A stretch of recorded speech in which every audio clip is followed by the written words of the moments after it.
धन्यवाद साथियों, आप सभी का स्वागत है। सबसे पहले तो ये बताना चाहूंगा कि आज गुजरात की जन विरोधी भाजपा सरकार गुजरात के बड़े बड़े शहरों में, तहसीलों में, जिलों में मानव के टारगेट का संकल्प किया हो, उस प्रकार से ओबीसी, मुस्लिम, आदिवासी और दलित समाज के आशियाने, उनके मकान हजारों की तादाद में तोड़कर उनको बेघर कर रही है।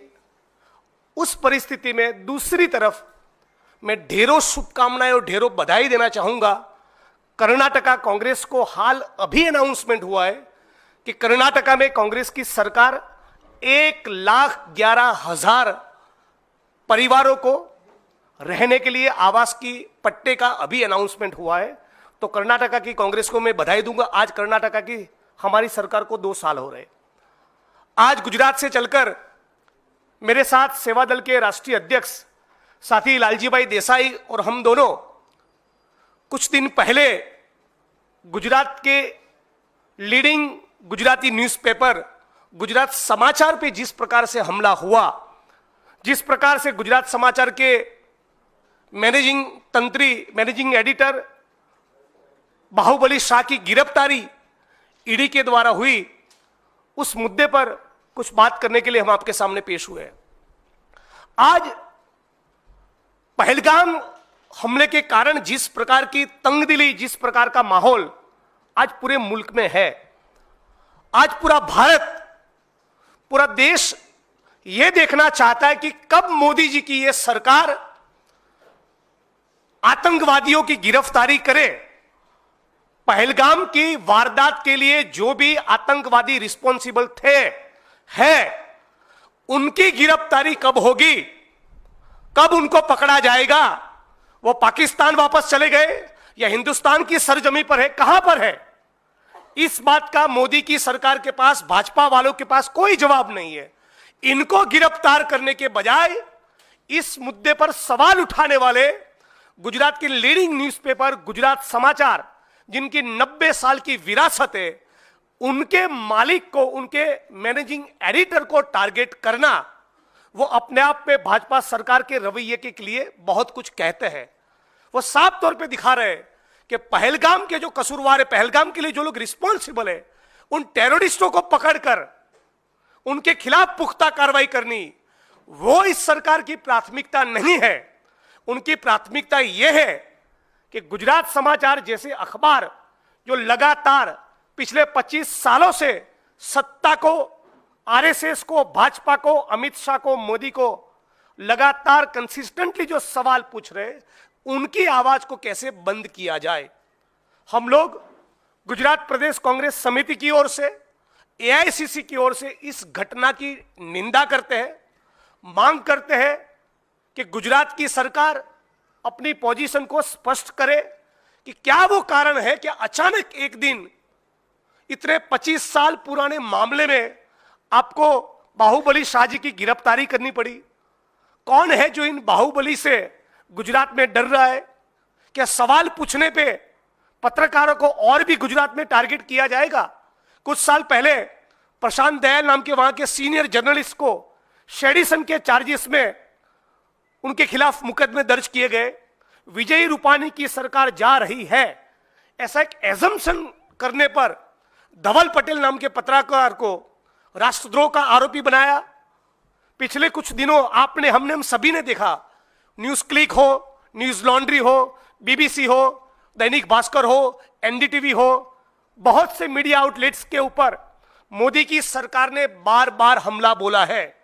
वो नहीं चाहते कि इस मुल्क में कोई भी कवि, लेखक, पत्रकार, बुद्धिजीवी, एनजीओ, एक्टिविस्ट, मीडिया आउटलेट और या विपक्ष का कोई भी व्यक्ति इनको तीखे सवाल पूछे। ये बात को मोदी की सरकार हैजम नहीं कर पा रही है।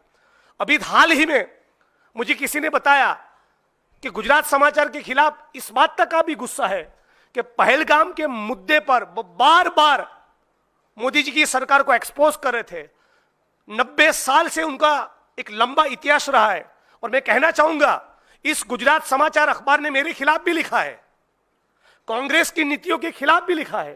कांग्रेस को जब सवाल पूछना था तब सवाल पूछे, तीखे सवाल पूछे, लेकिन कांग्रेस की जब सरकारें हुई तब कांग्रेस ने कभी उनके वहां ईडी तो नहीं भेजी, कभी वहां सीबीआई तो नहीं भेजी, कभी वहां इनकम टैक्स का रेड तो नहीं करवाया, कभी मुकदमे तो दर्ज नहीं किए। और पिछले 5 से 6 साल के दौरान अनगिनत बार इनकम टैक्स और ईडी के लोगों ने बाहुबली शाह, श्रेयांश शाह, गुजरात समाचार के परिवार के लोगों को बहुत से सवाल पूछे, बहुत से इंट्रोगेशन हुए, लेकिन कभी गिरफ्तारी नहीं हुई। पहलगाम के मुद्दे पर गुजरात समाचार ने अपनी धार को और भी तेज कर दिया, और भी तीखे सवाल पूछना चालू किया, क्यों आज भी इन आतंकवादियों की गिरफ्तारी नहीं हो रही? क्या यही सवाल पूछने पर गुजरात समाचार को टारगेट किया जा रहा है? यह सवाल मैं मोदी जी और भाजपा की सरकार को पूछना चाहता हूं। आज गुजरात के अंदर आप किसी को भी पूछिए, 2002 के दंगे हो, फर्जी मुठभेड़ हो, भाजपा के विधायक, सांसद, मंत्रियों के स्कैम्स हो, कॉर्पोरेट हाउसेस को, पूंजीपतियों को, उद्योगपतियों को बड़े बड़े मासिव लैंड पार्सल्स औने पौने दाम पर दे देने की बात हो, गौचरों की लूट हो, जमीन और संसाधन की लूट हो, कैपिटलिस्ट ग्रीड को एंटरटेन करने की बात हो, इन सभी सवालों को गुजरात समाचार ने बड़ी शिद्दत से उठाया है, सालों साल उठाया है, दशकों से उठाया है। लेकिन 25 साल से जिस प्रकार से वो मोदी, अमित शाह और भाजपा के खिलाफ लिख रहे थे, उसका वेंडेटा आज उन्होंने निकाला है। ये प्रतिशोध है। ये मोदी जी, अमित शाह, गुजरात की भाजपा और भाजपा सरकार की ये प्रतिशोध की नीति है, जिनके कारण 73 साल के बीमार, जिनको मल्टीपल, एक से ज्यादा बीमारियां हैं, जिनकी तबीयत, जिनका स्वास्थ्य ठीक नहीं, उन बाहुबली शाह की गिरफ्तारी हुई। आज से 20-22 दिन पहले उनके परिवार की मोहतरमा स्मृति शाह, उनकी मृत्यु हुई, उनका निधन हुआ। उन दौरान भी ईडी उनको लगातार नोटिस देती रही, उन दौरान भी इनकम टैक्स के लोग उनको परेशान करते रहे। अभी हाल में जो गिरफ्तारी, उसके दौरान 35-40 घंटों तक लगातार उनकी पूछताछ की है। तो हमारा सवाल सीधा यह है कि क्या इस प्रकार से मोदी की सरकार बार बार, जितने भी आंदोलनकारी है, जितने भी लिखने वाले, लड़ने वाले, सवाल पूछने वाले आंदोलनकारी है, विपक्ष के नेता है, मीडिया के लोग हो, उनको क्या टारगेट करती ही रहेगी? यही उनकी मंशा बनी रहेगी?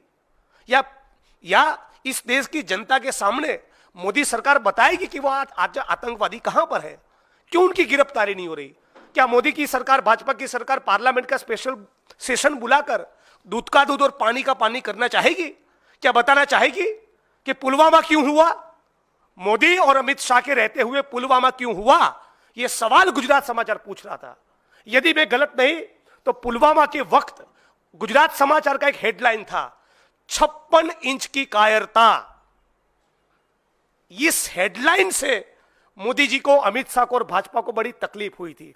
उसी प्रकार के हेडलाइन बार बार गुजरात समाचार दे रही है, बार बार भाजपा के विधायक, सांसद, मंत्री उनको एक्सपोज कर रही है, और इन्हीं के कारण इनको गिरफ्तार किया गया, उनको टारगेट किया गया। और इसलिए हम लोग गुजरात से चलकर आकर आज इस प्रेस कॉन्फ्रेंस के माध्यम से इस पूरे एपिसोड की निंदा करते हैं और यह मांग करते हैं कि इनके खिलाफ या किसी भी मीडिया आउटलेट के खिलाफ इस प्रकार से टारगेट करने की कोशिश भाजपा वाले न करें। यह बात आपके बीच में रखना चाहते थे। बाकी के कुछ मुद्दों पर सेवा दल के हमारे साथी राष्ट्रीय अध्यक्ष लालजी भाई देसाई बात करेंगे, वो भी गुजरात के कुछ पहलू पर बताएंगे।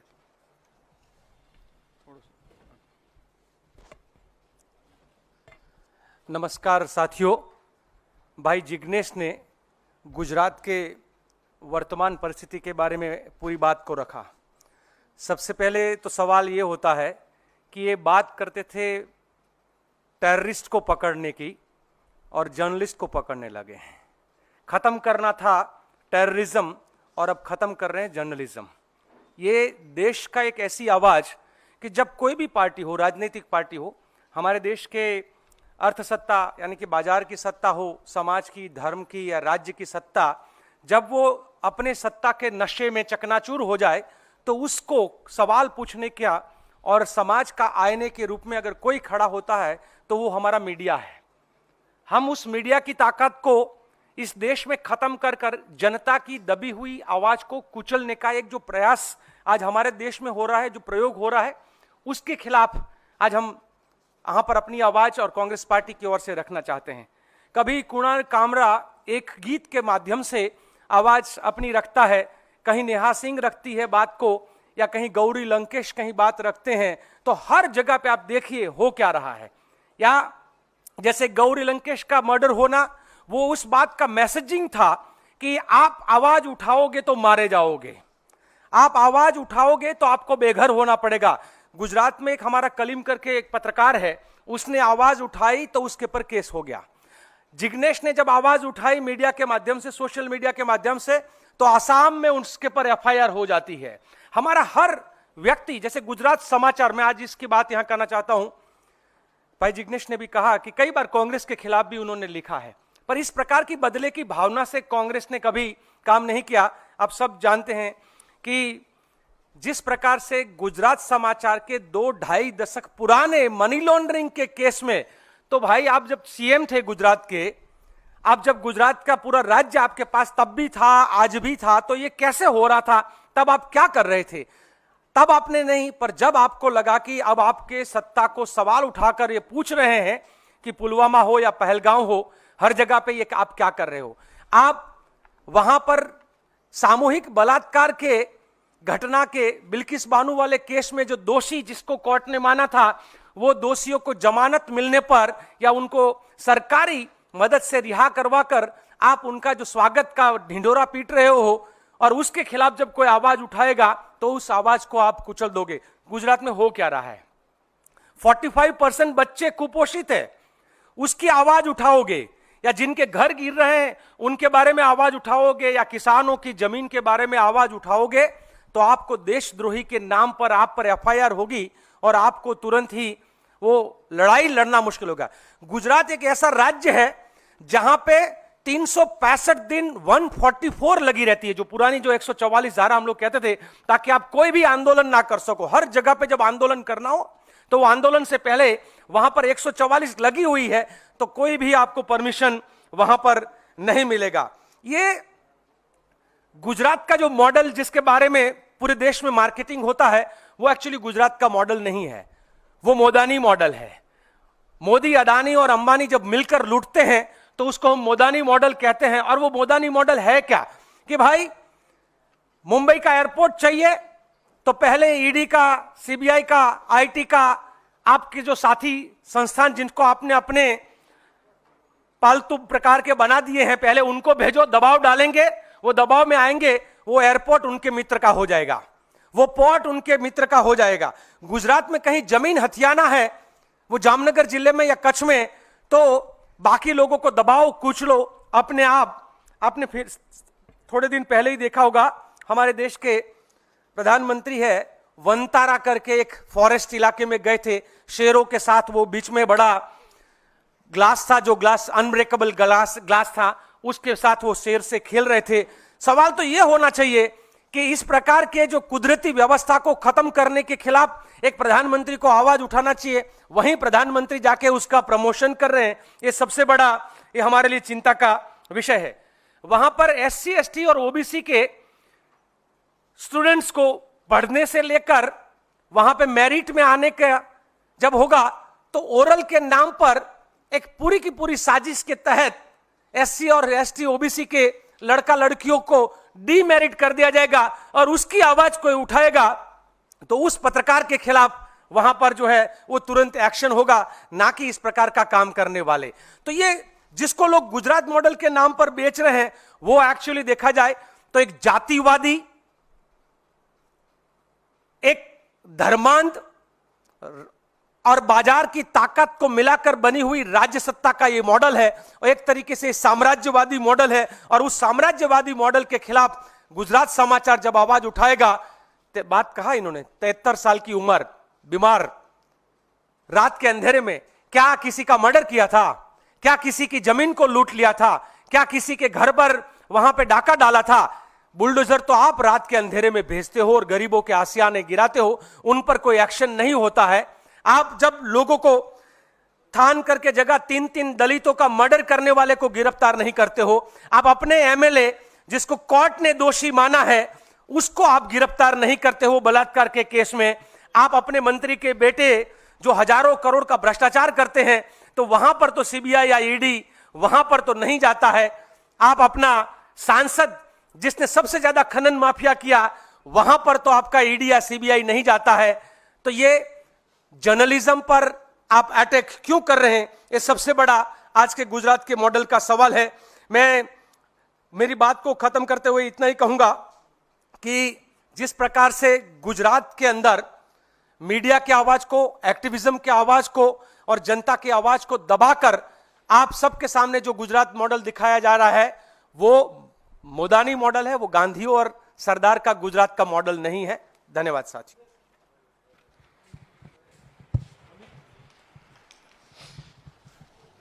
सर, अमित मालविया ने 2 ट्वीट किए हैं। अमित मालविया ने अपने ट्वीट में लिखा है कि राहुल गांधी इस युग के मीर जाफर हैं। इस पर क्या कहेंगे आप? अमित मालविया हो या अमित शाह हो, दोनों की फितरत एक ही समान है, केवल इतना कहना है।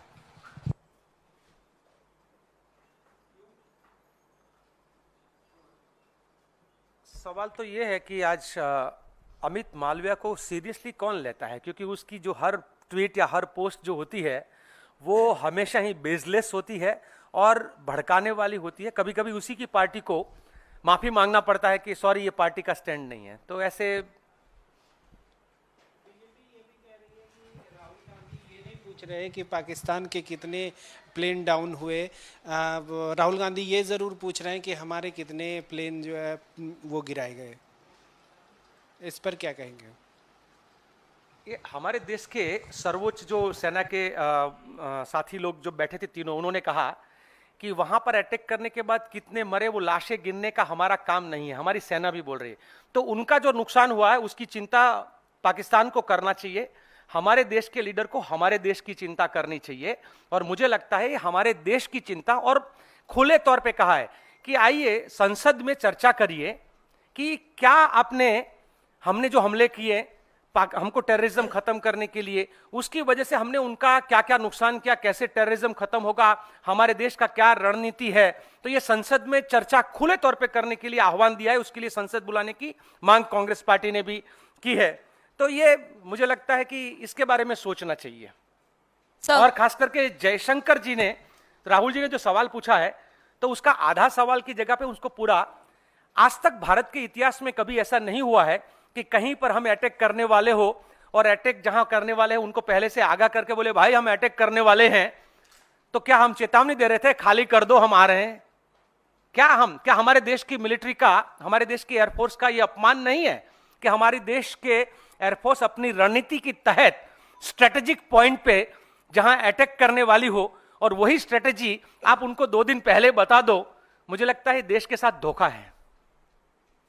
जिग्नेश सर, अभी आपने स्टेटमेंट में कहा है कि सवाल ये भी खड़ा होता है कि पहलगाम में जो टेररिस्ट इन्वॉल्व थे उनको अभी तक गिरफ्तार क्यों नहीं किया गया। ये सवाल लगातार विपक्ष उठा रही है। अभी महबूबा मुफ्ती की एक प्रेस कॉन्फ्रेंस हुई है, उन्होंने भी यही कहा है कि हमने इससे क्या गेन किया है ये नहीं पता, लेकिन बहुत सारे लोगों ने अपने घर खोए हैं, अपनी जानें गंवाई हैं। तो मेरे हिसाब से ऑपरेशन सिंदूर जो है वो 0 आउट ऑफ 0 है। इस पर आप क्या कहना चाहेंगे? नहीं, देखिए, विपक्ष के तौर पे इंडियन नेशनल कांग्रेस डंके की चोट पर और खुलकर भारत के सरकार के साथ खड़ी थी। ये एक से ज्यादा बार हम लोगों ने अपनी पोजीशन क्लियर की है। हमारी सेना के जवानों ने जो शौर्य दिखाया उसको हम कल भी सैल्यूट करते थे, आज भी करते, परसों भी करेंगे। सवाल यह है, अब वक्त आ गया है कि मोदी जी पार्लियामेंट का स्पेशल सेशन बुलाकर इस बात की स्पष्टता करें कि ऑपरेशन सिंदूर पूरा क्या था, उसको एक्सप्लेन करिए इन टोटो। बताइए कि आपके रहते हुए पुलवामा कैसे हुआ, आपके रहते हुए पहलगाम कैसे हुआ, क्या सही में इंटेलिजेंस डिपार्टमेंट की इनपुट थे? यदि थे तो उसके बाद क्या कार्रवाई हुई, और यदि कार्रवाई नहीं हुई तो उसके लिए जो अफसर, नेता जो भी रिस्पॉन्सिबल है उनकी अकाउंटेबिलिटी कब फिक्स होगी? मोदी जी के पास कोई जवाब ही नहीं है। मुल्क ये जवाब जानना चाहता है।